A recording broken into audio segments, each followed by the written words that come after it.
सुना सुना सुना सुना एगो कहानी। सुना सुना सुना सुना सुना सुना एगो कहानी। एक रहना गायकवर एक वीर बलियानी।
बहुत खूब, बहुत खूब, बहुत खूब। तानसेन जी, आप दुनिया के बेहतरीन फनकार हैं। आप लाजवाब हैं। शुक्रिया हुजूर, आपकी इनायत है बस। मुझे यकीन है मुझसे भी अच्छे कई फनकार हैं दुनिया में। आप शर्मा रहे हैं। आप सबसे बेहतर हैं। जी हुजूर, तानसेन जी सबसे बेहतर हैं।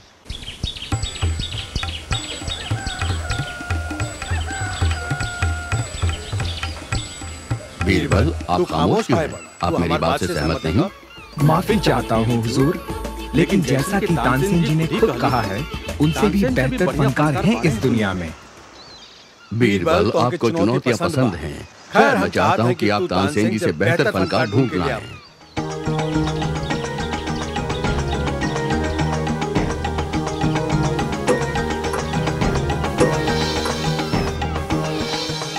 और इस दौरान हम चाहते हैं कि आप हमारी अंगूठी कुएं से बाहर निकालें, बिना इसमें उतरे या किसी चीज का सहारा लिए।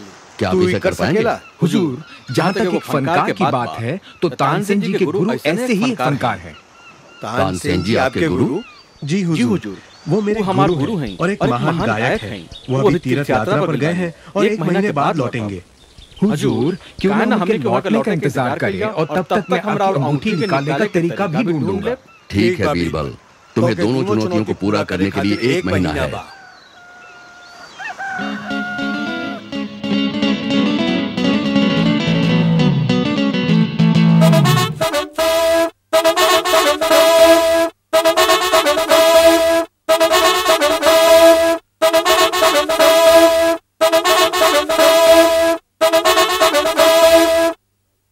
बीरबल, क्या हुआ? क्या तुम अपनी बात भूल गए? कहाँ हैं तानसेन जी के गुरु? हुजूर, मैं कुछ भी नहीं भूला हूँ। गुरुजी अपनी यात्रा से लौट आए हैं। तो फिर वो इस दरबार में मौजूद क्यों नहीं? हुजूर, वो दरअसल अपने घर से बाहर नहीं निकलते। हमें उन्हें सुनने के लिए उन्हीं के घर जाना होगा। ठीक है। अगर वो यहाँ नहीं आना चाहते तो हम ही उनके घर चले चलते हैं। वैसे भी हम उन्हें सुनने के लिए बड़े बेचैन हैं। हम कल सवेरे ही उनका गाना सुनने के लिए उनके घर चलेंगे। जैसे आपकी आज्ञा हुजूर।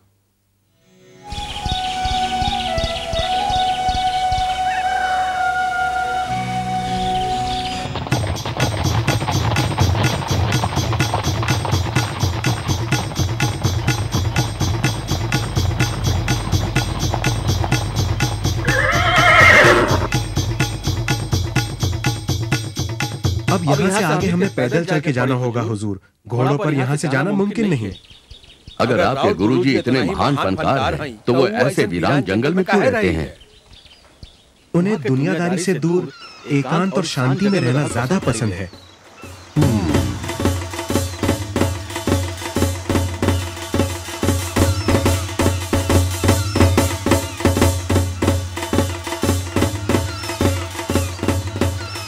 जहाँ पर तकलीफ के लिए माफी चाहता हूँ, पर हमें यहीं रुककर उनका इंतजार करना होगा। वो रोज इसी समय अपनी झोपड़ी से बाहर आकर रियाज शुरू करते हैं। ठीक है, लेकिन हम उनकी झोपड़ी में उनका गाना क्यों नहीं सुन सकते? हुजूर, वो किसी और के लिए नहीं गाते, वो तब ही गाते हैं जब उनका मन करता है। इसलिए हमें यही इंतजार करना होगा।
नमस्कार गुरुजी।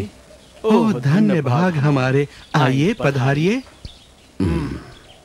जब बीरबल और तानसेन जी ने हमसे कहा कि आप सबसे बेहतर फनकार हैं, तब हमें यकीन नहीं हुआ, पर अब ये साबित हो गया है कि आप सबसे महान फनकार हैं। ये तो संगीत के प्रति आपका प्रेम है, वरना मैं आपके तारीफ के लायक कहाँ, स्वयं संगीत ही महान है।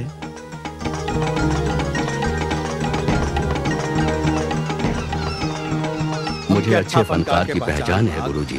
कृपया मेरी तरफ से ये छोटा सा नजराना कबूल कर लीजिए।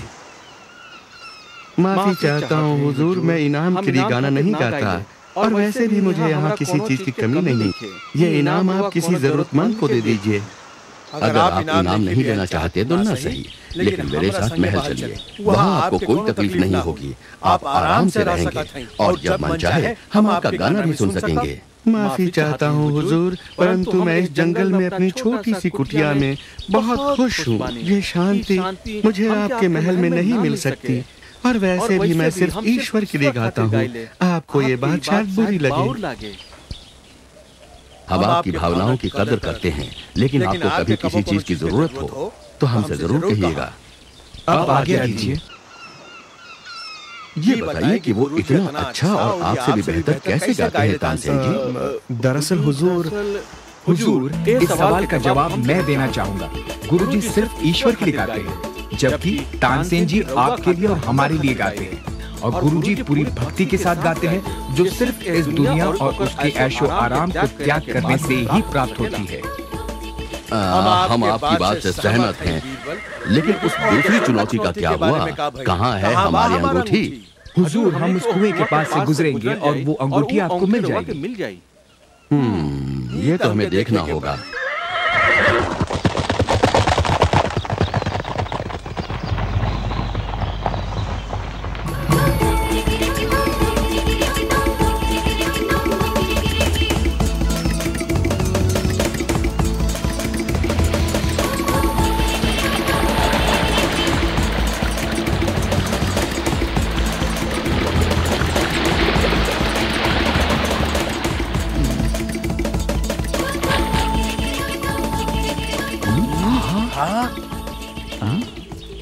ये लीजिए हुजूर।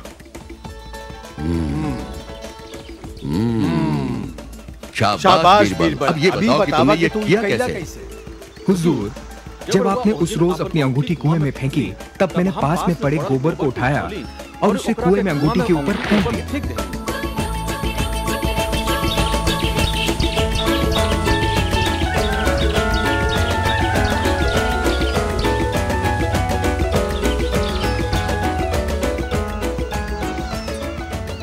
कुछ दिनों बाद जब वो गोबर सूख गया, तब ये अंगूठी उसमें जम गई। जब कुछ ही दिन बाद बारिश हुई, तब ये कुआं पानी से भर गया और सूखा हुआ गोबर ऊपर तैरने लगा। और ये रही आपकी अंगूठी हुजूर। ना ही मैं कुएं में उतरा और ना किसी चीज का सहारा लिया, प्रकृति ने ही मेरा काम कर दिया। शाबाश बीरबल, तुम लाजवाब हो। शाबाश शाबाश शाबाश। शुक्रिया हुजूर, शुक्रिया।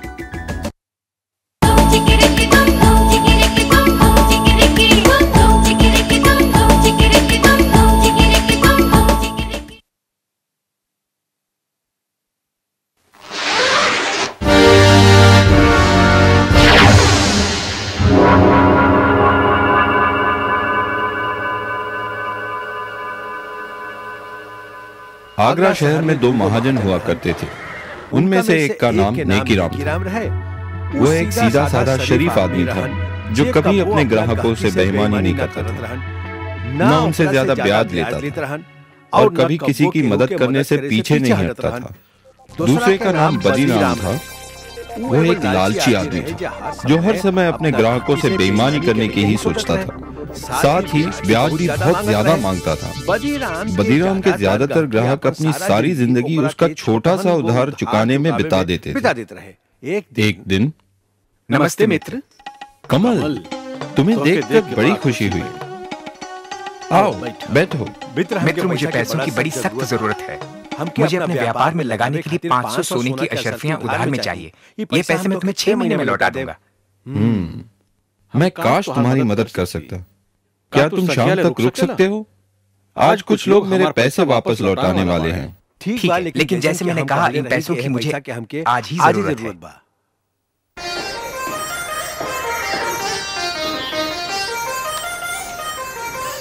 मित्र, क्या 300 सोने की अशर्फियों से तुम्हारा काम बन जाएगा?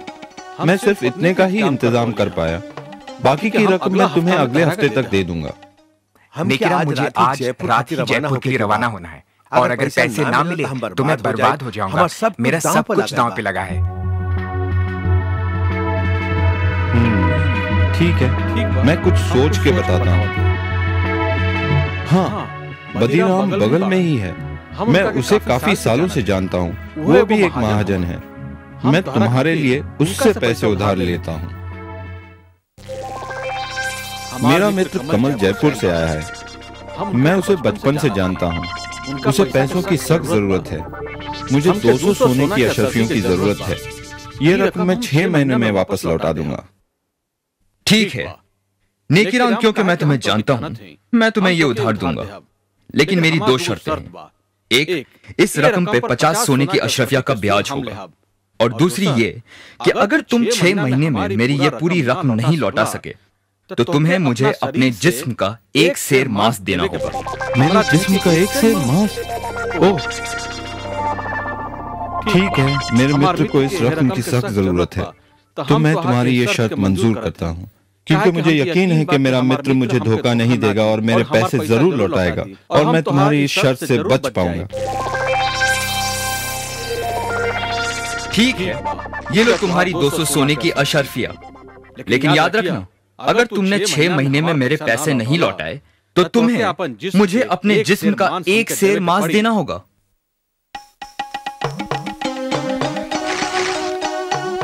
कमल, अब मेरी जिंदगी तुम्हारे हाथों में है मित्र। कैसे भी करके ये रकम 6 महीने में लौटा देना। हे भगवान, बड़ा जालिम आदमी है। घबराओ नहीं नेकीराम, मैं पूरी रकम लेके लौटूंगा और उस जालिम आदमी का कर्ज उतार दूंगा। तुम एक सच्चे मित्र हो, बहुत बहुत धन्यवाद। लेकिन मैं तुम्हारा ये एहसान कभी नहीं भूलूंगा। अब मैं चलता हूँ मित्र।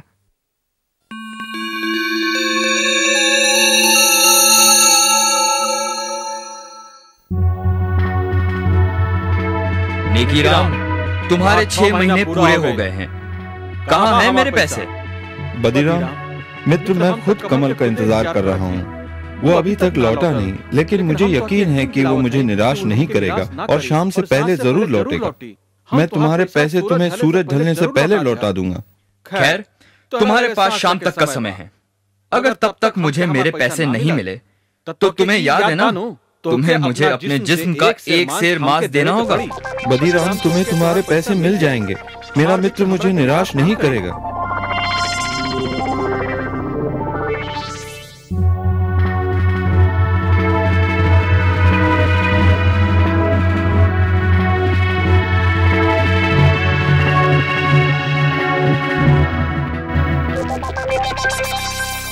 नेकी राम, कहाँ हो तुम?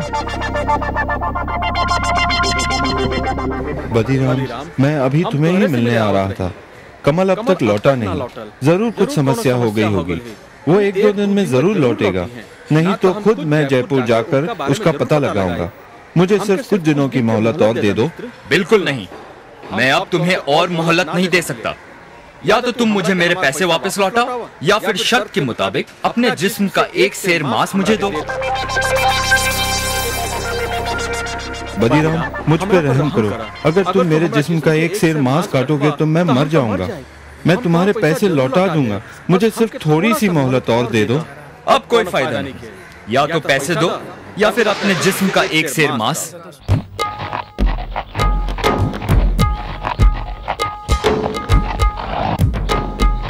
ये क्या हो रहा है यहाँ? क्या समस्या है? मुझे इजाजत दीजिए हुजूर।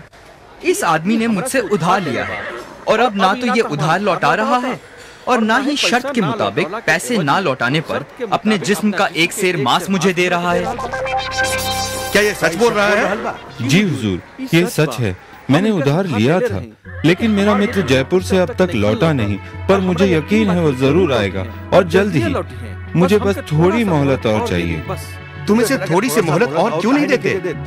इसे भी अपने ब्याज में जोड़ लेना। नहीं हुजूर, मैं और नहीं रुक सकता। या तो वो मुझे मेरे पैसे लौटाए या फिर मुझे अपने जिस्म का एक सेर मांस दे। नहीं नहीं, ये आदमी तो जालिम है। नेकी राम एक भला आदमी है और उसे थोड़ा समय तो और मिलना चाहिए। खामोश! तुम दोनों मेरे साथ इसी वक्त दरबार चलो। कल सुबह शहंशाह अकबर खुद इसका फैसला करेंगे।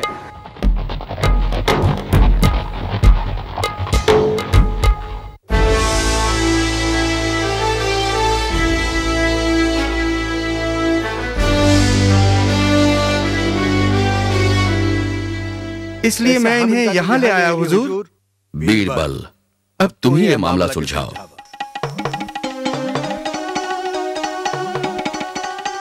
हुजूर, मेरा नाम कमल है, नेकीराम का मित्र, जिसकी वजह से ये समस्या खड़ी हुई है। मुझे शहर से लौटते हुए जरा देर हो गई, लेकिन मैं बदीराम के पूरे पैसे लाया हूँ। बदीराम, तुम्हें तुम्हारे पैसे वापस मिल गए तो मेरे ख्याल से ये मसला अभी सुलझ गया है। नहीं हुजूर, अब मुझे पैसे नहीं चाहिए और शर्त के मुताबिक वक्त पे पैसे ना लौटाने पर मुझे अब उसके जिस्म के मांस का एक सेर हिस्सा चाहिए। तुम इतने ढीठ क्यों बन रहे हो? पैसे लौटाने में सिर्फ 1 दिन की ही तो देरी हुई है। हुजूर, ये बात है वादा करके उसे निभाने की, लेकिन क्योंकि मैं आपके सामने खड़ा हूँ, इसलिए अगर ये अपना व्यापार बंद करके ये शहर छोड़ दे तो मैं उसका एक सेर मांस नहीं लूंगा। हुजूर, ये शहर मेरा घर है। मैं ये शहर छोड़कर कहाँ जाऊंगा? ये मुझसे कैसे होगा? मित्र, क्योंकि ये सब मेरी वजह से हुआ है, तुम मेरे साथ जयपुर चलो और मेरे घर में रहना। ठहरो, मुझे समझ में नहीं आता कि तुम इतने ढीठ क्यों हो।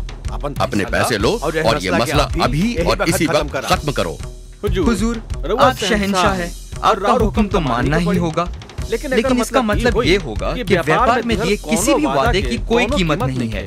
लेकिन अगर फिर भी आप यही चाहते हैं तो हुजूर, तुम नेकीराम के जिस्म का एक सेर मांस काट सकते हो।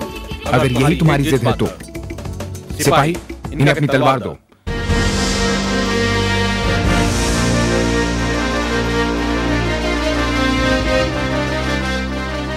जाइए शौक से अपने वादे के मुताबिक अपने हक का एक सेर मांस काट लीजिए।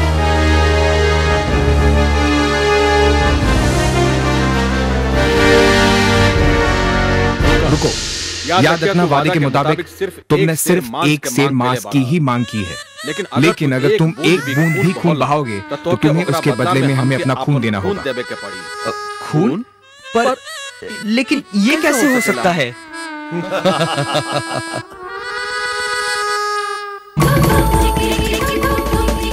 ये कैसे करना है, ये तुम्हारी समस्या है। वादे के मुताबिक तुम्हें एक सेर मांस ही काटना है, लेकिन खून नहीं बांध सकते। अगर आपसे बन सके तो फिर आगे बढ़ो। मैं नहीं होगा। हुजूर, ये आदमी अपने वादे के मुताबिक अपने हक को छोड़ रहा है।